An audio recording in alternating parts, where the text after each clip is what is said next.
देखो जैसे मान लो मैं ये फंक्शन दिया जाए और इस फंक्शन की हमको रेंज निकालनी है, मान लीजिए, है ना। देखो ये फंक्शन है। अब देखो होगा क्या, यहां पर ध्यान दो। अब ये क्वाड्रेटिक तो दिख नहीं रहा, लेकिन हम इसको क्वाड्रेटिक में चेंज कर सकते हैं। तो कैसे?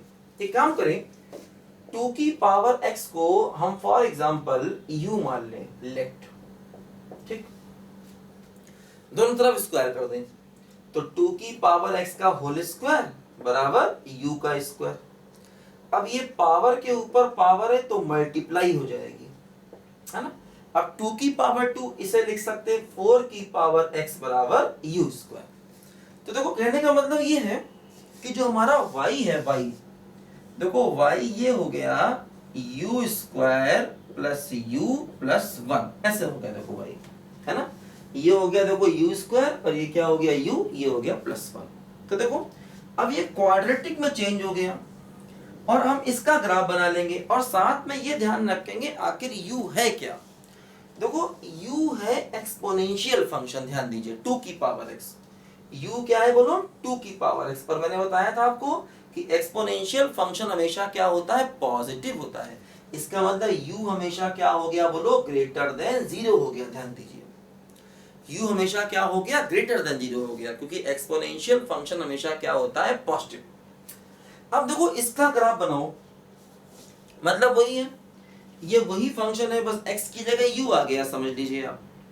जैसे हम y बराबर x square plus x plus 1 करते थे, ये वही चीज है, बस x की प्लेस पर u आ गया। तो बिल्कुल वैसे ही करना पड़ेगा। क्या देखो, जैसे इसका डिफरेंशिएशन कर दो, अब u के रिस्पेक्ट में कर दो, तो क्या हो जाएगा? 2u प्लस 1 बराबर 0 रख दिया, तो u की वैल्यू क्या आ गई? -1/2 आ गई। देखो अब u की वैल्यू यहाँ पुट कर दो, तो y क्या आ जाएगा? देखो u को -1/2 रख दो, इसमें u की जगह -1/2 रख दो, तो हो गया 1/4 -1/2 प्लस 1।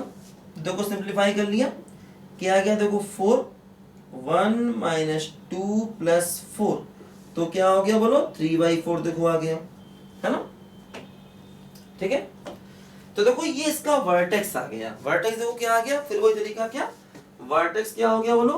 -1/2, 3/4। देखो ये इसका वर्टेक्स आ गया, -1/2 और 3/4। देखो ये इसका वर्टेक्स आ गया। और देखो ग्राफ कैसे बनेगा? ग्राफ बनेगा देखो इसका ओपनिंग अप, ऐसे देखो इसका ग्राफ बनेगा, ऐसे, है ना। अब देखो यहाँ पर ओरिजिन है। अब देखो ध्यान दो, ग्राफ तो बना, लेकिन अब देखो ये एक्सिस u एक्सिस है। देखो एक बात ध्यान रखना, जैसे तुम ये मत समझना कि ये इस फंक्शन का ग्राफ है, ये इस फंक्शन का ग्राफ नहीं है। एक्चुअली ये रेंज निकालने का एक तरीका है। जैसे हमसे कहा जाए इसका ग्राफ बनाओ, तो जरूरी नहीं कि इसका ग्राफ इस तरीके से बने। ये इस फंक्शन का ग्राफ नहीं है, लेकिन ये इस टाइप के फंक्शन की रेंज को निकालने का एक मेथड है, समझ लेना बच्चों, है ना। तो देखो यहाँ पर क्या है, u है ग्रेटर देन 0, तो ये समझ लो कि ये u एक्सिस है, क्योंकि यहाँ पर y देखो u का फंक्शन है। तो ऐसा समझो कि ये u एक्सिस है, ये u एक्सिस है और ये y एक्सिस है। देखो यहाँ पर ये ऐसे। अब u क्या है बोलो? Greater than 0। देखो अगर हम u को 0 रख दें, अगर हम इसमें u को 0 कर दें, तो y की वैल्यू क्या हो जाएगी बोलो? 1 हो जाएगी।